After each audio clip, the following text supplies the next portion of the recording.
গাজায় শান্তির উদ্যোগ, বোর্ড অফ পিস গঠনের ঘোষণা ডোনাল্ড ট্রাম্পের। ফিলিস্তিনের গাজা উপত্যকায় শান্তি প্রতিষ্ঠার লক্ষ্যে বোর্ড অফ পিস বা শান্তি বোর্ড গঠনের ঘোষণা দিয়েছেন যুক্তরাষ্ট্রের সাবেক প্রেসিডেন্ট ডোনাল্ড ট্রাম্প। তুরস্কের রাষ্ট্রীয় সংবাদ সংস্থা আনাদলু এজেন্সি এ তথ্য জানিয়েছে। গতকাল বৃহস্পতিবার নিজের সামাজিক যোগাযোগ মাধ্যম ট্রুথ সোশ্যালে দেওয়া এক পোস্টে ট্রাম্প বলেন, বোর্ড অফ পিস গঠন করা হয়েছে। এ ঘোষণা দিতে পারা আমার জন্য অত্যন্ত সম্মানের। খুব শিগগিরই বোর্ডের সদস্যদের নাম ঘোষণা করা হবে। আমি নিশ্চিত করে বলতে পারি, এটি যে কোনো সময় বা যে কোনো স্থানে গঠিত শান্তি বোর্ডগুলোর মধ্যে সর্বশ্রেষ্ঠ এবং সবচেয়ে মর্যাদাপূর্ণ। এর আগে বুধবার মার্কিন বিশেষ দূত স্টিভ উইটকফ জানান, গাজা যুদ্ধ বন্ধে ট্রাম্পের ঘোষিত ২০ দফা শান্তি পরিকল্পনার অংশ হিসেবে যুদ্ধবিরতি চুক্তির দ্বিতীয় ধাপ শুরু হয়েছে। পৃথক এক পোস্টে ট্রাম্প নিজেও তার পরিকল্পনার পরবর্তী ধাপ আনুষ্ঠানিকভাবে শুরুর কথা নিশ্চিত করেন। ট্রাম্প বলেন, বোর্ড অফ পিসের চেয়ারম্যান হিসেবে তিনি নবনিযুক্ত ফিলিস্তিনি টেকনোক্র্যাট সরকার গাজা পরিচালনার জাতীয় কমিটিকে সমর্থন দিচ্ছেন।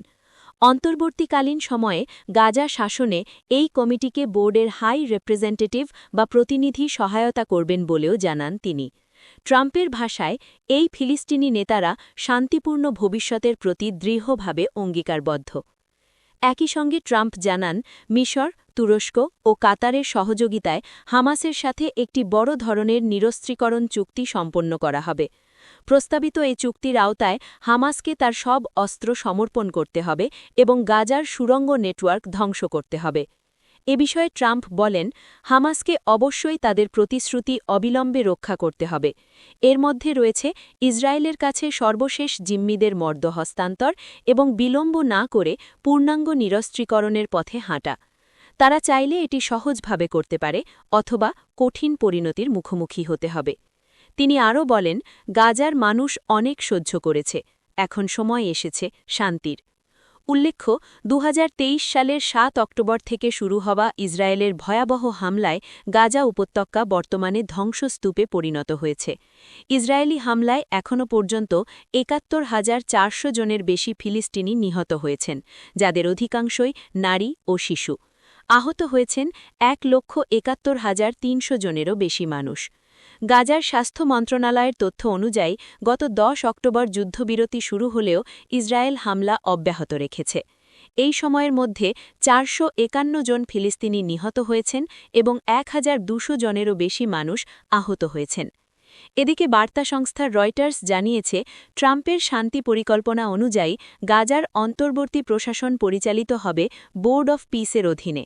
বোর্ডে ডোনাল্ড ট্রাম্প ছাড়াও জাতিসংঘের মধ্যপ্রাচ্য বিষয়ক সাবেক দূত নিকোলাই নিয়াদেনোভের থাকার সম্ভাবনার কথা বলা হয়েছে।